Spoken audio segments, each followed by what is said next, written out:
Mezovat rychlosti takhle. Když to pičej.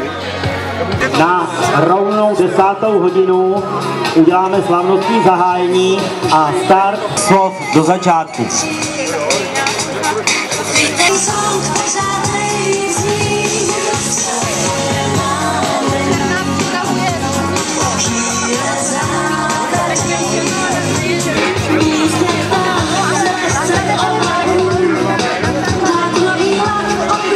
Hostím deště, my jsme rádi, že svítí. Drak, tak ten se pání boha od draka, proto ta dračí hlava, dračí ocas. No a postupně se... Normálně, budeme pádlovat na plný kule a posledních 200 metrů přidáme.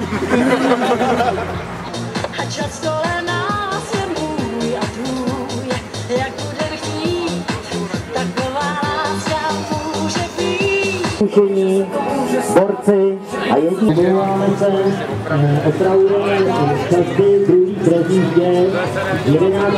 Ty budeš pak natáčet a já budu dělat rozhovor, jo? My jsme tam byli oba. 11:50 a ve 12. Co ne?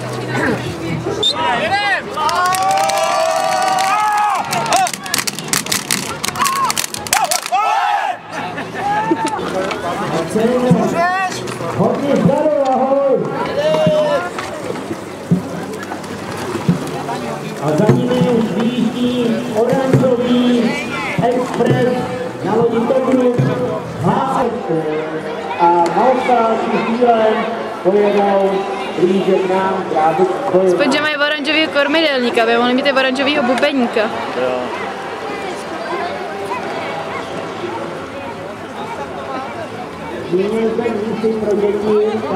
Je, tady jsme moc blízko. Tak máme to tady. Tak co, jak jsou na to? Tak určitě tady mají hodně velkou podporu.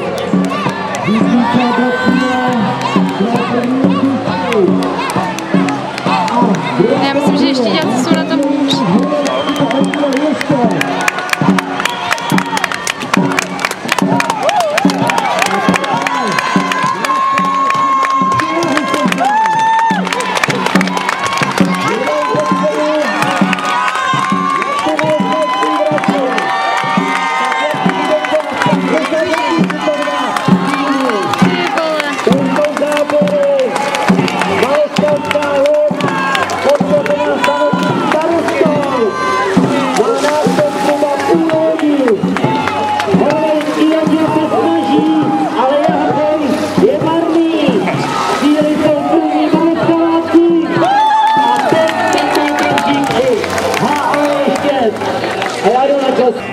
Tak tady máme jednoho ze členů posádky hornického dílu, ještě máte pocity z jízdy. Výborný, šlo to báječně, druhý místo, to je krásný, druhý v Evropě, to je moc hezký. No, jenže celkově jste pár. No, tak to jsme nečekali, měli jsme být čtvrtý, ale je to dobré. Zžíváme se, ztratí.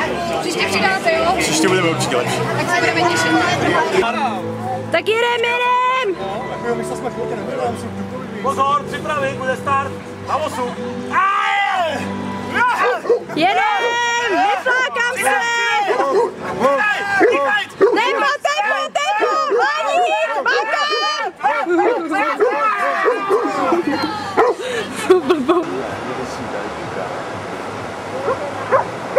Teď točím, jak se otáčí. A do kolečka, do kola.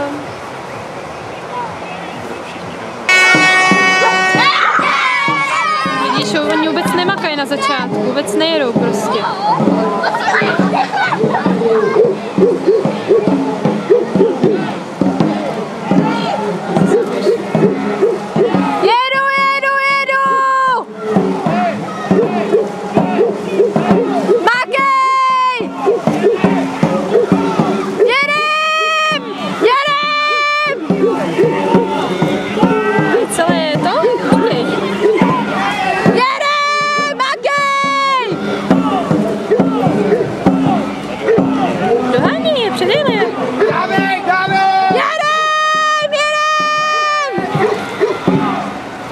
Nemůžu slyšet.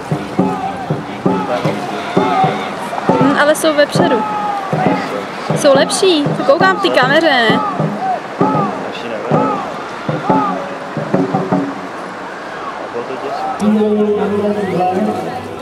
No, to je vlastně malý objektiv na to jejich vystupování. Tam tancuje.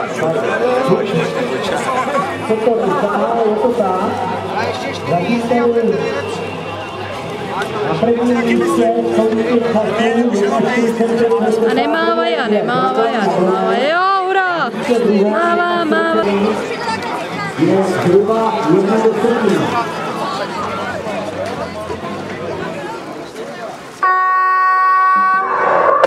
Tak, vážení přátelé, máme odstartovánu první finálovou jízdu. Poučku Statek versus HO Ještěd. Tak papírově lepší jsou na tom horolezci a tyto dva týmy si pak vystřídají ještě jednou vás tady obšťastní svojí jízdou, ale záleží součet času. My víme, že ta zadní dráha je trošku pomalejší, proto tato kombinace. Tak, nenechte se unášet tím, že horolezci vedou. Zhruba 6metrový rozdíl je, jak jsme spočítali.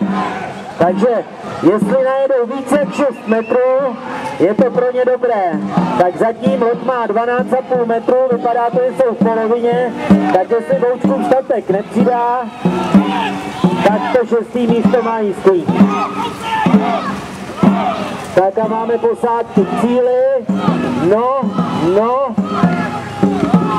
Já jsem zvědav, já se půjdu podívat na čas. A je odstartováno. Dragon Jablonec versus Namíbený Black. Tak je to reparát. Uvidíme, jak to dopadne.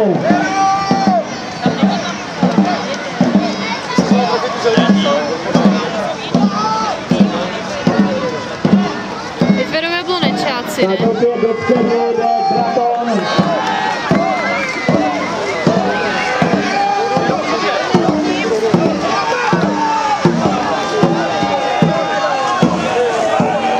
Tak vidíte, jak to všechno může dopadnout.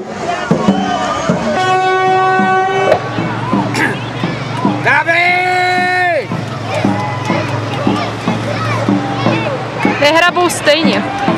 A máme odstartováno Boučkův Statek versus horolezci z Ještědů. Nejedou stejně pádla. Vydržet to tento horolezci. Se srovnali. Jedem! Překvapení, když se Boučkův Statek... Jedem! Jsou prdě.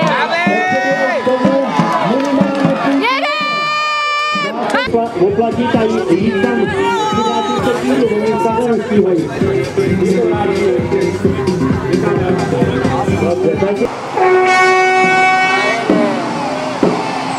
Vážení sportovní přátelé, byla odstartovaná poslední mužská jízda, ta nejdůležitější. Závod o cenu nejvyšší, tedy o Malostranského draka. Dráze číslo 1, vidíte, RK Dragon Jablonec Matušov, dráze číslo 2 Krmen, jede Namíbený Black. Tak se dívíme, jak se dopadne. Papírově se na ten skutečný létem. Dragon, a tak je vidět, že jsou dopředu. Namíbený Black se nevzdává, jede a dělá dobrou kulku. Je to bez problémů, projíždí cílem Dragon a hned za ním Namíbený Black.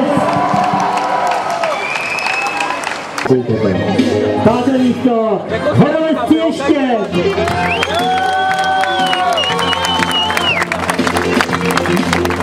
Tak horolezci ještě spustili se ze skal, přišli úplně na jiný sport, koho to napadlo takhle skočit na loď. Když jsme byli na skalách, na Vltavě, trošku dole si zápasili nějaký chudáky zretu, ale jak jsem to chtěli ukázat, tam nějak to nevyšlo. A na dnešní den názor. Jo, paráky, ale na skalách je to lepší. Tak asi jo, no. Tak super, takže gratulujeme k 5. místu.